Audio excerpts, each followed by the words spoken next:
کہ جہاں تک ایمان باللہ کا تعلق ہے، معرفت خداوندی فطرت انسانی میں موجود ہے، پہلے سے مضمر ہے، صرف یہ کہ خابیدہ ہے، ڈورمنٹ ہے، وہ شعور کی سطح پر نہیں ہے۔ آیات الہی کا اس میں اصل فعل اور عمل دخل یہ ہے کہ وہ اس شعور کو ایکٹیویٹ کرتی ہیں۔ یہ آیات الہیہ آفاق میں بھی ہے اور انفس میں بھی ہے۔ سنوریہم آیاتنا فی الآفاق وفی انفسہم حتی یتبین لہم انہ الحق وفی الارض آیات للموقنین وفی انفسکم افلا تبصرون۔ آیات آفاق میں بھی ہے، برگ درختان سبز در نظر ہوشیار، ہر ورق دفتر اصل معرفت کردگار، اپنے انسان کے اپنے باطن میں، اس کے اپنے وجود میں بھی ہے۔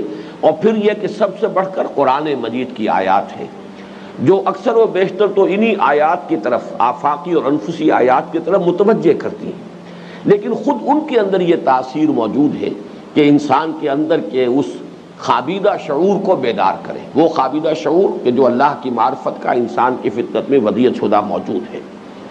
یہی وہ بات ہے کہ جو ایک حدیث قدسی کے حوالے سے ہمارے ہاں خاص طور پر صوفیاء کے حلقے میں بیان ہوتی ہے، اگرچہ محدثین اس کی سند پر کلام کرتے ہیں، لیکن ہمارے ہاں اکثر و بیشتر مفسرین، یہاں تک کہ صاحب روح المعانی نے بھی ان احادیث کو قبول کیا ہے۔ ان میں وہ حدیث بہت مشہور ہے کہ کنت کنزا مخفیا فاحببت ان اعرف فخلقت الخلق، میں ایک چھپے ہوئے خزانے کے مانند تھا، میں نے یہ چاہا کہ مجھے پہچانا جائے تو میں نے خلق کو پیدا کیا۔ گویا کہ اللہ کی پہچان کا ذریعہ یہ مخلوق ہے۔ اس حقیقت ازلی نے، اس حقیقت مطلقہ نے اس خلق کا، اس تخلیق کا یہ پورا سلسلہ اسی لیے پیدا فرمایا کہ اس سے اس کی ذات کا، اس کی صفات کا ظہور ہو سکے۔ گویا کہ اس ذات نے اپنے اوپر اس تخلیق کا پردہ ڈال دیا ہے۔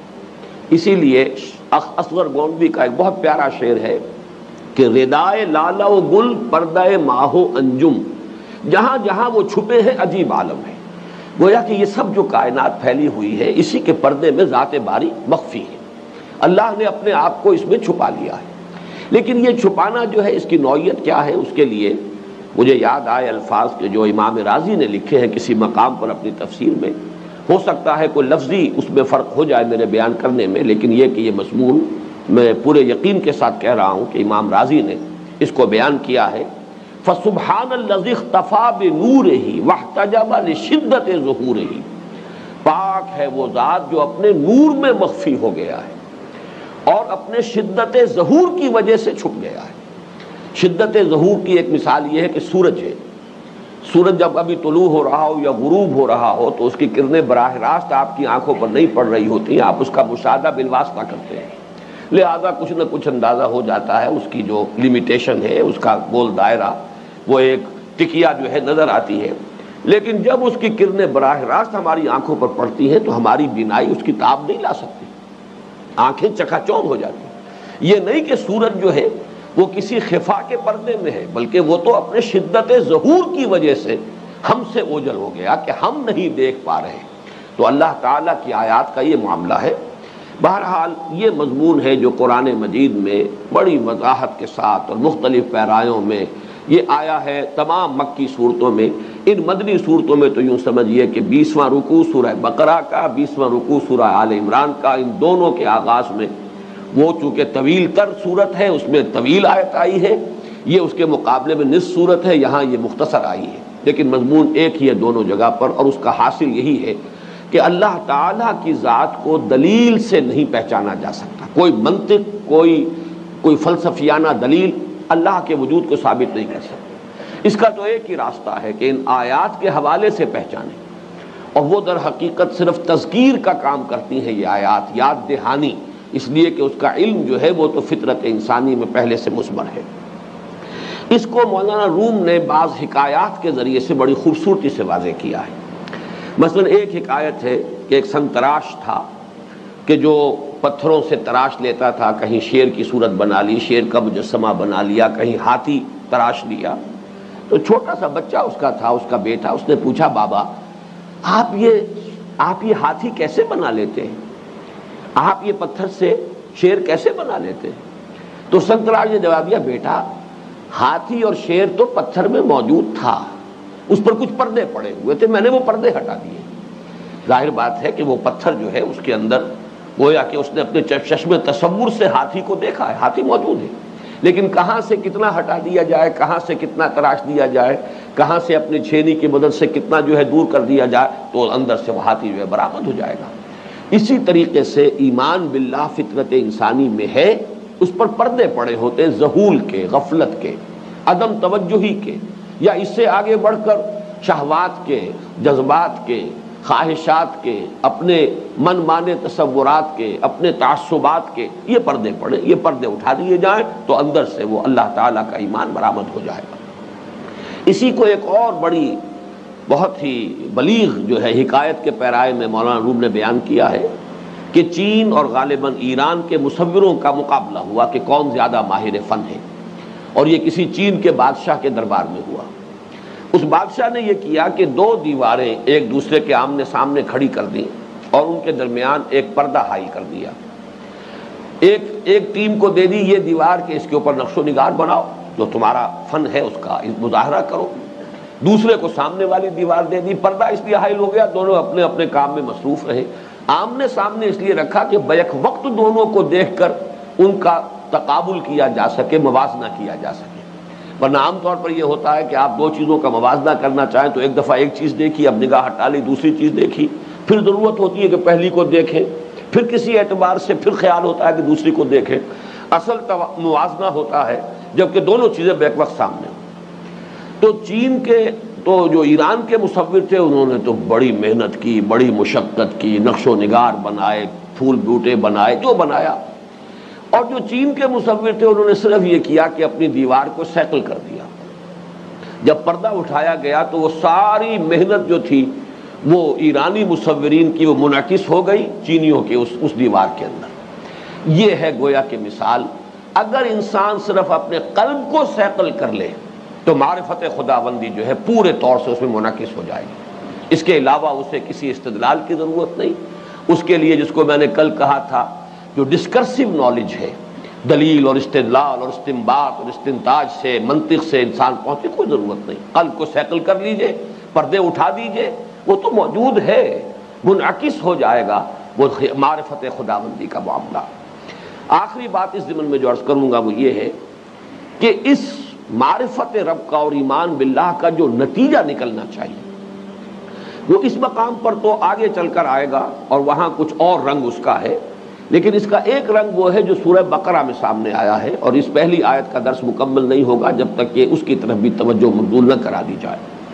سورہ بقرہ کے 20ویں رکوع کی دوسری آیت، آیت نمبر 165، اس میں واضح کیا گیا ہے کہ اس ایمان باللہ کا نتیجہ یہ ہونا چاہیے کہ اللہ تعالی محبوب ترین ہستی ہو جائے بندہ مومن کے نزدیک۔ والذین آمنوا اشد حبا للہ، یہ اس کا منطقی نتیجہ۔ یہ گویا کہ ایک پیمانہ ہے، ایک کسوٹی ہے جس پر کہ انسان اپنے آپ کو پرکھ سکتا ہے کہ وہ صحیح معرفت حاصل ہوئی یا نہیں ہوئی، ایمان فی الواقع دل میں ہے یا نہیں ہے۔ اپنے گریبان میں انسان جھانکے، اگر تو اللہ ہی محبوب ترین ہے ہر شے سے، ہر ہستی سے، تب تو واقعتاً اللہ کی معرفت ہے۔ والذین آمنوا اشد حبا للہ۔ بلکہ اگر اسی الفاظ کے قالب میں اگر ڈھالیں گے آپ تو سورہ لقمان میں جو ہم نے پڑھا تھا کہ حکمت کا نتیجہ کیا، انشکر للہ، اگر اسی قالب میں ڈھالیں گے تو اس کا نتیجہ یہ نکلے گا والذین آمنوا اشد شکرا للہ۔ جو صاحب ایمان ہے وہ سب سے بڑھ کر شکر گزار ہوں گے اللہ کے، اس لیے کہ سورہ لقمان میں بھی آپ نے دیکھا ہے کہ یہ نہیں کہا گیا کسی اور کا شکر ادا نہ کرو، شکر کرو، انشکر لی ولوالدیک، شکر کرو میرا بھی اور اپنے والدین کا بھی۔ اور والدین سے شروع ہو جائے گا، جس نے بھی آپ کے ساتھ کوئی احسان کیا ہے، کوئی بھلائی کی ہے، آپ کی کوئی ضرورت پوری کی، اس کا شکر ادا کیجئے، یہ آپ کے ذمے ہے۔ تو معلوم ہوا کہ در حقیقت ایمان کا تقاضا یہ کہ سب سے زیادہ شکر انسان میں اللہ کا ہو جائے۔ والذین آمنوا اشد شکرا للہ، یہ گویا کہ اسی مضمون کو کہ جو سورہ لقمان میں آیا ہے اگر اس آیت کے قالب میں ڈھالا جائے تو وہ یہ بنے گا، لیکن یہ کہ سورہ بقرہ کی آیت والذین آمنوا اشد حبا للہ، اللہ تعالی ہمیں اس درجے کا ایمان باللہ عطا فرمائے۔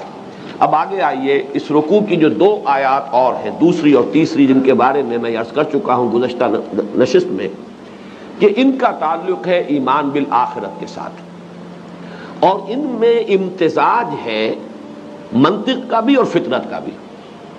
اسی لیے یہاں اب آپ دیکھیں گے کہ یہاں ذکر اور فکر کے دو الفاظ آ رہے ہیں، اور اس موضوع پر یہ قرآن مجید کا ذروۂ سنام ہے، بہت اہم مقام ہے۔ ارشاد ہوتا ہے الذین یذکرون اللہ قیاما وقعودا وعلی جنوبہم ویتفکرون فی خلق السماوات والارض ربنا ما خلقت ھذا باطلا سبحانک فقنا عذاب النار۔ یہاں ایک خیال تو یہ ہو سکتا ہے کہ یہاں الذین جو ہے وہ سابقہ آیت ہی میں جو آخری الفاظ آئے ہیں لِأُولِي الْأَلْبَابِ، اسی کی وضاحت کے لیے ہے، ان ہوش مندوں کے لیے نشانیاں ہیں آسمان اور زمین کی تخلیق میں اور رات اور دن کے الٹ پھیر میں، کہ جو دن رات صبح و شام ہر حال میں اللہ کا ذکر کرتے اور تفکر کرتے ہیں۔ لیکن یہ کہ ایک دوسری رائے جو میرے نزدیک راجح ہے وہ یہ ہے، وہ آیت مکمل ہو چکی ہے، اس میں ایمان باللہ کا مضمون مکمل ہو چکا ہے، وہ خود مختفی ہے، اور اس کے لیے دلیل سورہ بقرہ کی آیت نمبر 164۔ الذین سے بالکل نیا مضمون شروع ہو رہا ہے۔ یہ الذین جو ہے سابقہ آیت کے ساتھ جوڑ نہیں رہا، بلکہ یہ در حقیقت مبتدا بن رہا ہے اگلی خبر کے لیے۔ اور اس میں اگر کوئی یہ خیال ہو یا دن میں یہ وسوسہ آئے کہ اس طریقے سے یہ اچھا اسلوب نہیں ہے کسی جملے کا الذین سے شروع ہونا اسم موصولہ سے، تو میں صرف ان کی وضاحت کے لیے عرض کر دوں گا، ان کے اطمینان کے لیے، کہ نہ صرف یہ کہ قرآن مجید میں بہت سے آیات میں استیناف جو ہے اس اسم موصولہ سے ہوتا ہے، بلکہ ایک مثال تو بہت ہی روشن ہے کہ ایک پوری سورت کا آغاز اسی لفظ سے ہوا ہے۔ سورہ محمد صلی اللہ علیہ وسلم، اس کا آغاز ہے الذین کفروا وصدوا عن سبیل اللہ اضل اعمالهم، وہ لوگ کہ جنہوں نے کفر کی روش اختیار کی اور جو خود بھی رکے اور دوسروں کو بھی روکتے رہے اللہ کے راستے سے، اللہ تعالیٰ نے ان کی ساری سعی و جہد کو اکارت کر دیا، ان کے تمام اعمال حق ہو گئے۔ تو گویا کہ الذین سے یہاں ایک پوری سورت شروع ہو رہی ہے، تو یہاں پر اس آیت کے یہاں سے استیناف یا اس کے آغاز میں کوئی حرج نہیں ہے۔ الذین یذکرون اللہ قیاما وقعودا وعلی جنوبہم، وہ لوگ کہ جو یاد رکھتے ہیں اللہ کو کھڑے ہوئے بھی، بیٹھے ہوئے بھی، اور اپنے پہلوؤں کے بل لیٹے ہوئے بھی۔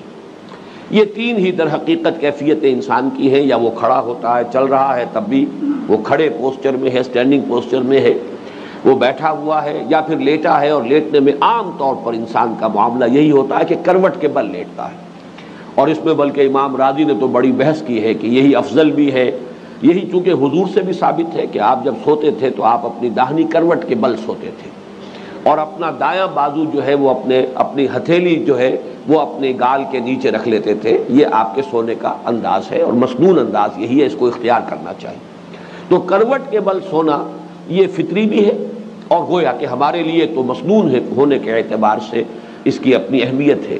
تو یہ کروٹ جنوب جنب کہتے ہیں اس پہلو کو، پہلوؤں کے بل یعنی لیٹے ہوئے، اور اس سے مراد کیا؟ ہر حال میں۔ اسی کو کہتے ہیں اصطلاح میں دوام ذکر، اللہ کی یاد سے دل غافل نہ ہو، ہر وقت انسان جو ہے اللہ کو یاد رکھے، کوئی بھی کام کر رہا ہو، جیسے کہ پنجابی میں آپ کہتے ہیں کہ ہتھ کارول دل یارول، انسان کا قلب غافل نہ ہونے پائے۔ اور ذکر کیا ہے یہ بھی سمجھ لیجئے، ذکر کی تعریف کیا ہے، ڈیفینیشن کیا ہے؟ استحضار اللہ فی القلب، استحضار باب استفعال ہے، اللہ کو دل میں حاضر رکھنا، دل میں استحضار اللہ فی القلب، حاضر رکھنا، حاضر کر لینا اللہ کو دل میں خیال رہے۔ یہ ضروری نہیں کہ زبان بھی حرکت کر رہی ہو، جس کو آپ ذکر خفی کہتے ہیں، اس میں زبان جو ہے وہ حرکت نہیں کرتی۔ ذکر خفی ہے، ذکر جلی ہے، ذکر نفسی ہے، یہ تمام اس کی مختلف جو قسمیں ہیں، لیکن یہاں ذہن میں رکھیے کہ اس سے مراد کیا؟ استحضار اللہ فی القلب، اللہ کو دل میں موجود رکھنا، اسے حاضر رکھنا، اور یہ ہر حال میں دوام ذکر۔ اور وَيَتَفَكَّرُونَ فِي خَلْقِ السَّمَاوَاتِ وَالْأَرْضِ، اور تفکر کرتے ہیں، غور و فکر کرتے ہیں آسمانوں اور زمین کی تخلیق میں۔ یہاں میں چاہتا ہوں کہ ان دونوں الفاظ کے حوالے سے فکر کسے کہتے ہیں؟ منطقی ڈیفینیشن اس کی ہے استحضار المعرفتین لحصول معرفت اخرى، دو چیزیں آپ کو معلوم ہیں، ان دونوں کو بے وقت نگاہ کے سامنے لائیے، انہی کو منطق میں کہتے ہیں صغرا کبرا۔ ان دونوں کو سامنے رکھ کر ایک تیسری معرفت حاصل کرنا، اس سے کوئی نتیجہ برآمد کرنا، یہ ہے در حقیقت، اس کو ہم فکر کہتے ہیں۔ مشاہدے سے انسان نے کوئی بات نہیں اخذ کی ہے، کوئی اور اس سے پہلے اس کے پاس معلومات پہلے سے موجود ہے، ان دونوں کو کمپیئر کرتا ہے، ان کا موازنہ کرتا ہے، ان سے استدلال کرتا ہے، استنتاج کرتا ہے، اور اس سے کی اور نتیجے تک وہ پہنچ جاتا ہے۔ تو استحضار المعرفتین لحصول معرفت اخرى، دو معرفتوں کو، دو جانی پہچانی چیزوں کو بیک وقت سامنے رکھ کر اور ایک تیسری حقیقت تک، تیسری معرفت تک رسائی حاصل کرنا، یہ فکر ہے۔ تو یہ ذکر اور فکر در حقیقت یہ دو چیزیں جو ہے انسان کے لیے جو واقعتاً انسان کہلانے کے مستحق ہوں۔ انسان کہلانے کے حقیقتاً مستحق وہی لوگ ہیں جو صاحب شعور ہوں۔ قرآن مجید نے جو لوگ عقل سے کام نہیں لیتے، بے شعور لوگ ہیں، انہیں حیوان قرار دیا ہے۔ اولئک کالانعام بل ھم اضل، وہ چوپائے ہیں، فرق صرف یہ کہ دو ٹانگوں پر چلنے والے چوپائے ہیں، یا انسان نما حیوان ہے، نظر آتے ہیں وہ انسان، حقیقت میں حیوان ہے، انسان نہیں۔ لہم قلوب لا یفقہون بہا وَلَهُمْ أَعْیُنٌ لَا یبصرون بہا وَلَهُمْ آذان لا یسمعون بہا اولئک کالانعام بل ھم اضل۔ حیوانوں کا سا دیکھنا دیکھتے ہیں، کتے نے بھی دیکھ لیا کار آ رہی ہے، وہ بھی اپنے آپ کو بچاتا ہے، انسان نے بھی اتنا ہی کچھ دیکھا ہے، تو آخر اس سے کون سا بہت بڑا فرق واقع ہو گیا۔ بکری نے بھی دیکھ لیا کہ یہ درخت جو ہے اس کے پتے مجھے کھانے چاہیے، اور یہ چیز جو ہے یہ میرے کھانے کی نہیں ہے، اتنی پہچان اسے بھی حاصل ہو گئی، اتنی ہی پہچان آپ کو بھی حاصل ہو گئی، تو حیوانی سطح سے اوپر تو نہیں اترے۔ حیوانی سطح تو یہ ہے، اس سے اوپر اٹھنا اور انسانی سطح پر آنا، دیدن دیگر آموز سنیدن دیگر آموز، دیکھنا بھی کوئی اور دیکھنا سیکھو، اور سننا بھی کوئی اور سننا سیکھو۔ اہل نظر ذوق نظر خوب ہے، لیکن جو شے کی حقیقت کو نہ دیکھے وہ نظر کیا۔ انسان گہرائی میں جائے، اس کے پس پردہ جو حقیقت چھپی ہوئی ہے اس کو تلاش کرے، اس کو سمجھنے کی کوشش کرے۔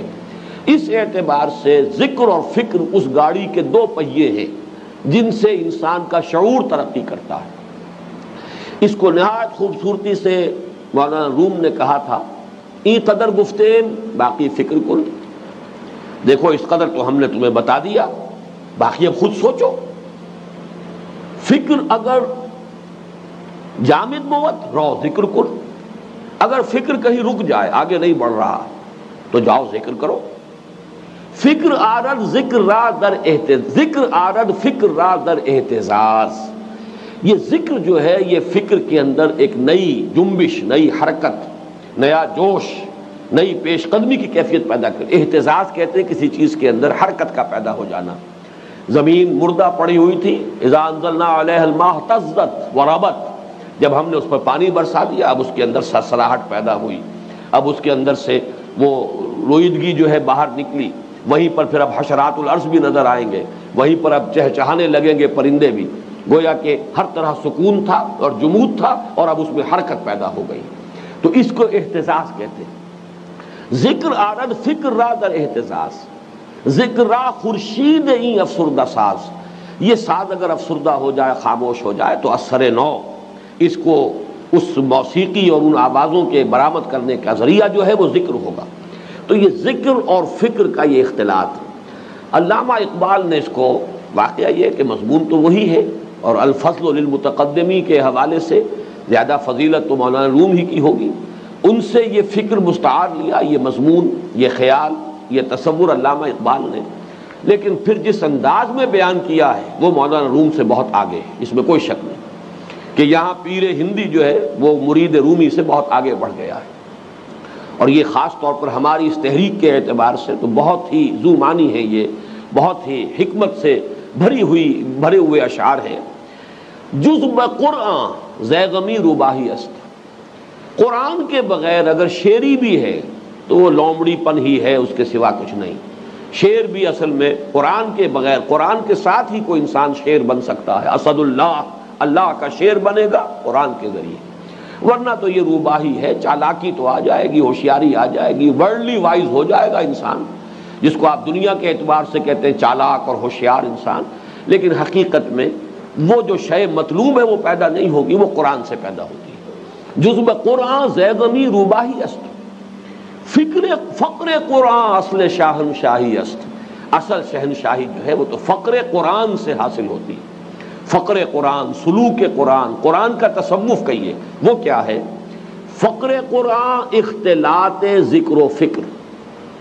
یہ قرآن کا فقر جو ہے، اس کا جو سلوک ہے، اس کا جو تصوف ہے، یہ اختلاط ذکر و فکر سے وجود میں آتا ہے۔ ذکر بھی ہو، فکر بھی ہو، یہ دونوں چیزیں شامل ہوں گی تو جو مطلوبہ نتائج ہے، جو اسلام پیدا کرنا چاہتا ہے، جن تک قرآن انسان کو پہنچانا چاہتا ہے، ان تک رسائی حاصل ہوگی۔ فکر را کامل نہ دیدم جز بے ذکر، میں نے تو فکر کو کبھی بھی کمال تک پہنچتے نہیں دیکھا جب تک کہ ذکر ساتھ شامل نہ ہو۔ یہ ذکر و فکر جو ہے اس آیت کے حوالے سے دیکھیے، الذین یذکرون اللہ قیاما وقعودا وعلی جنوبہم، دوام ذکر، اور اس کے بعد وَيَتَفَكَّرُونَ فِي خَلْقِ السَّمَاوَاتِ وَالْأَرْضِ۔ اس وقت دنیا میں کیا ہو رہا ہے؟ یہ فکر، مشاہدہ، غور، سوچ، بچار، سائنس سب ہے، لیکن وہ ذکر والی آنکھ اندھی ہے، ایک آنکھ بہت کھلی ہوئی۔ یہی دجالیت ہے، یہی یک چشم معاملہ ہو چکا ہے کہ یہ ذکر سے انسان بیگانہ ہے۔ ہمارے ہاں کے دانشور قرآن مجید کا بھی اگر حوالہ دیں گے تو یہ نہیں ہے کہ قرآن پر کبھی غور و فکر کیا ہے، بلکہ وہ کہ ڈکشنریوں کے حوالے سے اور کہیں ریفرنس بکس کے حوالے سے کہیں الٹا سیدھا جو ہے قرآن کا حوالہ دے دیں گے، ورنہ یہ کہ اس ذکر کا خانہ ان کی زندگی میں ہے ہی نہیں، صرف دانش ہی دانش ہے۔ تو یہ دانش اور یہ فکر جو ہے بغیر اس ذکر کے، یہ تو پھر کسی ٹیڑھی سمت میں انسان کو لے جائے گی۔ یہ تو دجالیت کا ایک ذریعہ ہے، اس کا نتیجہ دجالیت ہے، جب تک کہ یہ دونوں چیزیں ساتھ نہ ہو، ذکر بھی ہو اور فکر بھی ہو۔ بدقسمتی سے دوسری انتہا بھی ہمارے ہاں، جو حلقے ذاکرین کے ہیں وہ فکر سے بالکل خالی ہے، وہاں سوچ بچار نہیں، وہ نہ یہ یتفکرون فی خلق السماوات والارض، ادھر ان کا رخ ہی نہیں۔ یہ چیزیں انہوں نے چھوڑی ہوئی ہیں کفار کے لیے، گویا کہ یہ کوئی سیکولر مضامین ہے، گویا کہ ان کا کوئی تعلق جو ہے دین سے نہیں ہے، جبکہ قرآن یہ کہتا ہے کہ کائنات کی ہر شے اللہ کی نشانی ہے۔ تو ہمارے لیے تو ایک اعتبار سے یہ پوری یہ کتاب فطرت جو ہے، در حقیقت یہ خود ایک قرآن ہے، یہ کتاب فطرت خود قرآن ہے ایک اعتبار سے، اور آیات قرآنیہ در حقیقت انہی کی طرف اشارے کر رہی ہیں۔ افلا ينظرون الى الابل كيف خلقت والى السماء كيف رفعت والى الجبال كيف نصبت والى الارض كيف سطحت۔ تو اس اعتبار سے یہ اختلاط ذکر و فکر نہایت ضروری ہے۔ جزب قرآن زیغمی روباہی است، فقر قرآن اصل شاہنشاہی است۔ فقر قرآن اختلاط ذکر و فکر، فکر را کامل ندیدم جزب ذکر، جب تک ذکر ساتھ نہ ہو فکر کو میں نے کبھی کامل ہوتے نہیں دیکھا، کبھی بھی یہ فکر جو ہے صحیح نقطے تک اور صحیح نتیجے تک انسان کو نہیں پہنچائے گا۔ اب یہ تو ہوا ذکر و فکر کے ضمن میں اصولی گفتگو کا معاملہ۔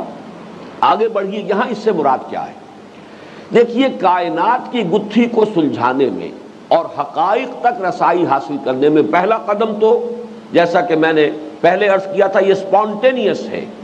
یہ تو ان آیات الہی کے مشاہدے سے انسان کے قلب میں سے اللہ کی معرفت ابھر کر اس کے شعور کی سطح پر آئے گی اور ایمان باللہ کی شکل اختیار کر لے گی۔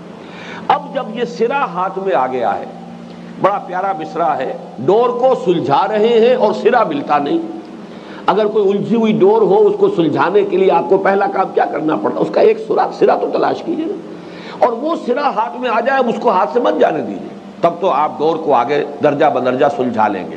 لیکن پھر آپ نے وہ سرا ہاتھ سے چھوڑ دیا تو پھر دوبارہ آپ الجھ کر رہ گئے۔ تو جو الجھی ہوئی ڈور ہے، اس کا سرا اگر ہاتھ میں آ گیا، اسے مضبوطی سے تھامیے اور مزید سلجھانے کی کوشش کیجیے۔ اس کائنات کی الجھی ہوئی ڈور کا اصل سرا کیا ہے؟ ایمان باللہ۔ جب ایمان باللہ تک رسائی حاصل ہو گئی، اب اسے مضبوطی سے تھام لیجیے، یہ ذہن سے اوجل نہ ہونے پائے، یہ آپ کے قلب سے جو ہے یہ غائب نہ ہونے پائے، یہ دوام ذکر ہو، استحضار اللہ فی القلب۔ اب مزید غور و فکر کیجیے، مزید سلجھائیے اس الجھی ہوئی ڈور کو۔ یہ ہے گویا کہ نقشہ جو کھینچا گیا، الذین یذکرون اللہ قیاما وقعودا وعلی جنوبہم۔ اس الجھی ہوئی ڈور کا سرا اللہ، ایمان باللہ، معرفت خداوندی، اس کو مضبوطی سے تھامو اور مزید غور و فکر کرو، مزید سلجھاؤ، تفکر کرو۔ وَيَتَفَكَّرُونَ فِي خَلْقِ السَّمَاوَاتِ وَالْأَرْضِ۔ تو اب ایک نتیجے تک پہنچو گے کہ پکار اٹھو گے ربنا ما خلقت ھذا باطلا، اے رب ہمارے تو نے یہ سب کچھ بیکار پیدا نہیں کیا، عبث پیدا نہیں کیا۔ اب اس لفظ پر غور کیجئے، باطل حق کی نقیض ہے، حق کی ضد باطل ہے، لیکن حق کے معنی جیسا کہ ہم نے سورۃ العصر کے ضمن میں بڑی تفصیل سے اس پر گفتگو کی تھی، حق کے کئی معنی۔ حق وہ شے جو فی الواقع موجود ہو، باطل وہ جو نظر تو آئے حقیقتاً موجود نہ ہو۔ سراب باطل ہے اس لیے کہ اس کا کوئی وجود نہیں، پانی نظر آ رہا ہے حقیقتاً پانی نہیں۔ اسی طریقے سے جو شے عقلاً ثابت ہو وہ حق، جو ثابت نہ ہو وہ باطل۔ اسی طرح جو اخلاقاً ثابت ہو شے وہ حق ہے، والدین کا یہ حق ہے اولاد پر، پڑوسی کا یہ حق ہے پڑوسی پر اخلاقاً، تو جو وجوب اخلاقی ہے وہ بھی حق، اور جو شے اخلاقاً ثابت نہیں ہے وہ باطل ہے۔ اسی طرح ایک معنی اس کے ہے جو شے با مقصد ہے، نتیجہ خیز ہے وہ حق، جو بے مقصد ہے وہ باطل۔ اور اس معنی میں اس کی جو وضاحت ہوئی ہے، جیسے کہ پہلی آیت کا مثنیٰ ہمیں سورہ بقرہ میں ملا، اسی طرح اس آیت کا مثنیٰ آپ کو ملے گا سورہ مومنون کے آخری حصے میں۔ افحسبتم انما خلقناکم عبثا وانکم الینا لا ترجعون، کیا تم نے یہ سمجھا تھا کہ ہم نے تمہیں بیکار پیدا کیا تھا، عبث پیدا کیا تھا، اور یہ کہ تم ہماری طرف لوٹائے نہ جاؤ گے؟ عبث کہتے ہیں بیکار کام، کار عبث، بیکار، بے مقصد۔ تو عبث کے معنی میں لفظ باطل یہاں آیا ہے، اے رب ہمارے تو نے یہ سب کچھ بیکار بے مقصد پیدا نہیں کیا۔ یہ ہے گویا کہ فکر انسانی کی ایک اور چھلانگ کہ یہاں جو شے ہے بامقصد ہے، گھاس کا ایک تنکا بھی بے مقصد نہیں۔ یہ تو ہو سکتا ہے ہمارے علم کو ابھی تک رسائی نہ ہوئی ہو، کسی چیز کے مقصد کو ہم نہ سمجھ پائے ہوں، لیکن جیسے جیسے ہمارا سائنس کا علم جو ہے بڑھ رہا ہے، محسوس ہو رہا ہے ہر شے کے اندر ایک حکمت پوشیدہ ہے، ہر چیز یہاں کسی نہ کسی مفید مقصد کو پورا کر رہی ہے۔ حشرات الارض بھی یوں ہی نہیں ہے، اسی طریقے سے گھاس کا ایک تنکا بھی عبث نہیں ہے، کوئی شے عبث نہیں ہے۔ ربنا ما خلقت ھذا باطلا، اے رب ہمارے، ہم نے جتنا غور کیا ہے ہمیں یہاں کوئی شے بے مقصد عبث نظر نہیں آئی، کوئی شے باطل نہیں ہے، ہر شے با مقصد ہے، نتیجہ خیز ہے۔ اب یہاں تو ہوا فکر کا معاملہ، اس پر اضافہ کیجئے جو اگرچہ تفصیل یہاں نہیں ہے، لیکن اس تفصیل کو قرآن مجید کے دوسرے مقامات سے اگر ہم اس کا صغرا کبرا جمع کریں گے تو وہ یہ ہے کہ فطرت انسانی میں جو شے مضمر ہے، اور یہ بار بار ہمارے درس میں آ رہی ہے، درس ثالث سے شروع ہو کر سورہ لقمان کے دوسرے رکوع سے، فطرت انسانی میں نیکی اور بدی کا امتیاز اور فرق یہ ودیعت شدہ ہے۔ انسان جانتا ہے یہ شر ہے، یہ خیر ہے، یہ نیکی ہے، یہ بدی، بدی بدی ہے، نیکی نیکی ہے، خیر خیر ہے، شر شر ہے۔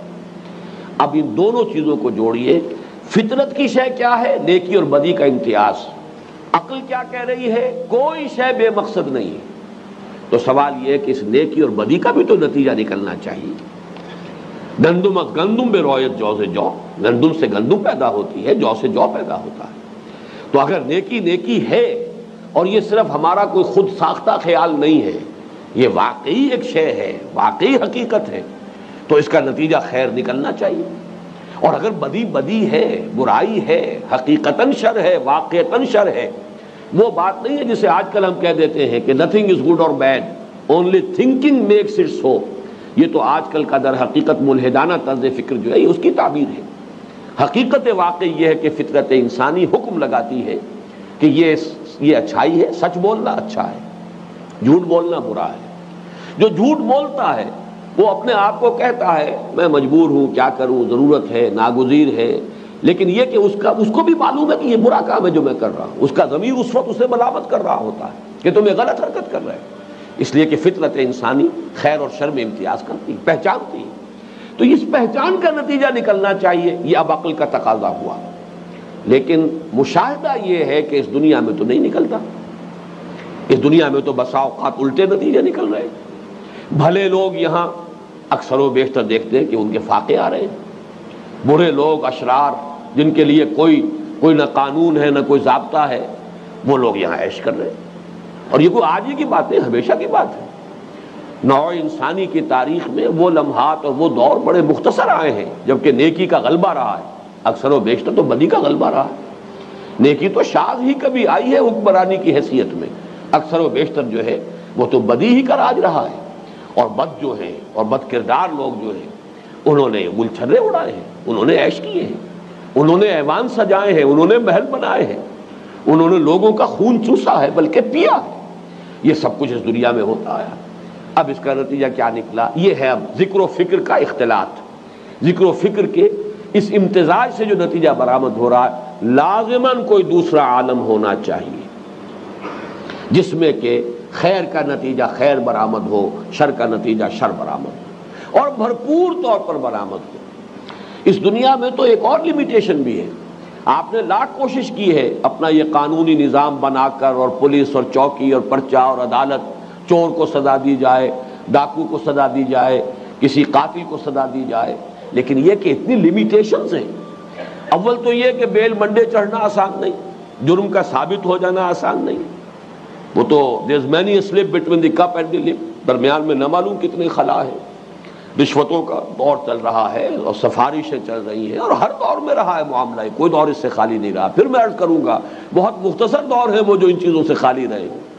اس اعتبار سے اول تو یہ مشکل کہ آپ مجرم کو کیفر کردار تک پہنچائیں، یہ سارے مرحلے طے ہو جائیں، جرم ثابت بھی ہو جائے، گواہیاں مل جائیں، کہیں کوئی رشوت نہیں، کوئی سفارش آڑے نہیں آئی، آپ نے واقعتاً سزا سنا دی۔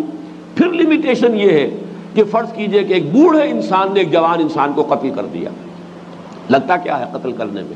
آج کل تو آپ کو معلوم ہے ذرا سی ایک انگلی کی جنبش ہے صرف۔ بوڑھا انسان سب کھا پی چکا، عیش کر چکا، اپنے بال بچے پال چکا، زندگی کی ساری جو ہے بہاریں دیکھ چکا، ذمہ داریاں پوری کر چکا، اس نے جوان آدمی کو قتل کیا ہے، جس کی کوئی جوان بیوی بیوہ ہوئی ہے، جس کے کوئی چھوٹے چھوٹے بچے یتیم ہوئے۔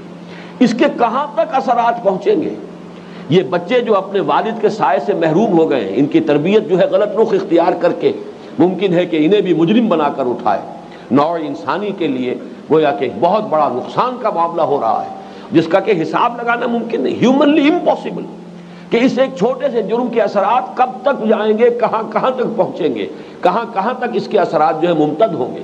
تو اب آپ بتائیے کہ اگر آپ اس کو پوری سزا دینا چاہیں تو کیا کریں گے؟ ہٹلر کو پوری سزا کوئی دینا چاہتا تو کیا کر لیتا؟ اس کا ایک ایک ریشہ بھی فورسپ سے علیحدہ کر دیا جاتا، تب بھی اس کے جرائم کی پوری سزا تو نہیں ہو سکتی۔ اور محمد الرسول اللہ صلی اللہ علیہ وسلم کو اگر پوری دنیا پورا بدلہ دینا چاہے تو کیا دے سکتی تھی؟ ظاہر بات ہے یہ دنیا، اس کا پیمانہ بڑا محدود ہے۔ ایک ایسا عالم چاہیے جہاں کے پیمانے جدا ہوں، جہاں موت آ کر چھٹکارا نہ دلا دے، سزا ملے اور بھرپور ملے، یہ نہ ہو ثم لا يموت فيها ولا يحيى، ایسا نہ ہو کہ موت آئے اور چھٹی ہو جائے۔ موت آئی تو گویا کہ اس عذاب سے انسان کو رستگاری اور آزادی حاصل ہو گئی۔ وہ پیمانے جدا ہوں، وہاں کے قوانین جدا ہوں، وہاں کے نوابیس جدا ہوں، وہاں جو جسم دیا جائے اس کے بھی قوانین طبیعہ جدا ہوں، اس کی فزیولوجی جدا ہو، ایک عالم ہونا چاہیے تاکہ بھرپور بدلہ ملے۔ یہ ہے وہ نتیجہ اختلاط ذکر و فکر، ایمان باللہ سے ایمان بالآخرت تک کا سفر۔ ربنا ما خلقت هذا باطلا، اے رب ہمارے تو نے یہ سب کچھ بیکار اور بے مقصد پیدا نہیں کیا۔ اور یہاں سے انہوں نے وہ سفر اختلاط ذکر و فکر کے ساتھ فقر قرآن کے ذریعے سے وہ طے کیا، سبحانک، اے رب ہمارے تو پاک ہے اس سے۔ کار عبث کرنا یہ تو بچوں کا کام ہے، کھلنڈرے بچے ہوتے ہیں جو بیکار کام کرتے ہیں۔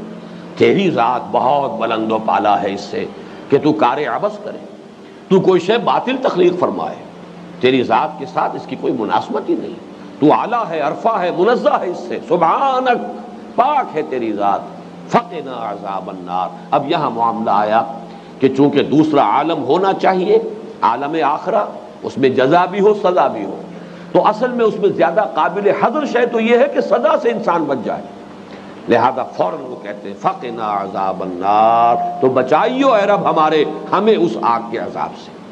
یہ ہے ایمان باللہ سے ایمان بالآخرت تک کا سفر۔ یا نوٹ کر لیجئے، ہمارے اس منتخب نصاب کے چوتھے درس میں جنت کی نعمتوں کا تذکرہ آیا تھا، آگ کا عذاب اور جہنم کا ذکر پہلی مرتبہ آ رہا ہے اس پورے منتخب نصاب میں۔ سورۃ العصر سے ہم چلے ہیں، پھر آیت البر، پھر سورہ لقمان کا دوسرا رکوع، پھر سورہ حمیم و سجدہ کی آیات، پھر سورہ فاتحہ۔ اب چھٹے درس میں آ کر یہاں جہنم کا اور آگ کا ذکر ہوا، فقنا عذاب النار۔ ربنا انک من تدخل النار فقد اخزیتہ، اے رب ہمارے جسے تو نے آگ میں داخل کر دیا اسے تو رسوا کر دیا، وہ تو گویا کہ ہمیشہ ہمیش کے لیے برباد ہو گیا۔ یہ آخری رسوائی ہے، یہ جو ہے یہ اصل میں یہ رسوائی جو ہے سب سے بڑی رسوائی، اس لیے کہ ذالک یوم التغابن، ہار اور جیت کے فیصلے کا دن تو وہ ہے جو اس روز ایگزونریٹ ہو گیا، بری ہو گیا، وہ ہے کہ جو در حقیقت نجات پا گیا، اور جو اس روز پکڑا گیا اور جہنم میں جھونک دیا گیا تو ابدی رسوائی جو ہے اس کا مقدر بن گئی۔ فقط اخزیتہ وما للظالمین من انصار۔ اب ایک خیال ہو سکتا ہے کہ جو مذاہب باطلہ نے پیدا کیا ہے، ایک چور دروازہ، کوئی بچانے والا، کوئی چھڑانے والا، کوئی سفارش کرنے والا، کوئی اتنا زوردار اور کوئی اتنا صاحب اختیار کہ جو اللہ کے اس عدل کے راستے میں رکاوٹ بن جائے، اللہ کے فیصلوں کو بدلنے کا سبب بن جائے، ذریعہ بن جائے، یہ ہے کہ جس کی نفی کر دی گئی۔ ظالموں کا کوئی مددگار نہیں ہوگا۔ یہ بات آ چکی ہے سورہ فاتحہ میں، مالک یوم الدین، اور میں نے عرض کیا تھا کہ اس میں اصل زور مالک یوم الدین، مالک کے لفظ پر ہے۔ مختار مطلق جو ہے اس جزا و سزا کے دن کے فیصلے کا اللہ ہے۔ لمن الملک اليوم للہ الواحد القہار۔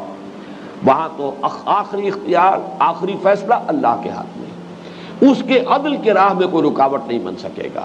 مرثی اپیل ہے لیکن وہ بھی کسی بنیاد پر ہے، وہ بھی اللہ تعالیٰ کی آخری اختیار کے تابع ہے۔ شفاعت حقہ ہے، شفاعت باطلہ کی نفی ہے۔ کسی کے اندر اتنا زور نہیں ہے کہ وہ اپنی بات اللہ سے منوا لے، کسی کا یہ مقام نہیں ہے کہ جو عدل کی راہ میں رکاوٹ بن جائے، جیسے کہ سورہ بنی اسرائیل کے آخر میں فرمایا وَلَمْ يَكُنْ لَهُ وَلِيٌّ مِّنَ الذُّلِّ۔ دنیا میں تمہارے ہاں تصور جو ہے دوستی کا وہ یہ ہے کہ دوست کی بات کبھی ناجائز بھی ماننی پڑتی ہے۔ دوستیاں انسان پالتا ہے کہ کبھی میرے کام آئے گا یہ میرا دوست، آج مجھے اس کی بات ماننی پڑ رہی ہے تو کبھی میں بھی اپنی بات اس سے منوا سکوں گا، کبھی مجھے اس کی ضرورت جو ہے پیش آ سکتی ہے، اس کی مدد کی، اس کے تعاون کی۔ اللہ تعالیٰ کے دوست ہیں لیکن اس وجہ سے نہیں کہ اللہ کو کوئی کمزوری لاحق ہے، کوئی ضعف لاحق ہے، کہ کوئی بیچارگی ہے جس میں اسے کسی کی مدد کی احتیاج ہو، جس کی بنا پر کہ وہ اس کی کوئی غلط بات بھی ماننے پر مجبور اپنے آپ کو پائے۔ معاذ اللہ ثم معاذ اللہ ثم معاذ اللہ، اس کے دوست ہیں لیکن کسی کمزوری کی بنا پر نہیں۔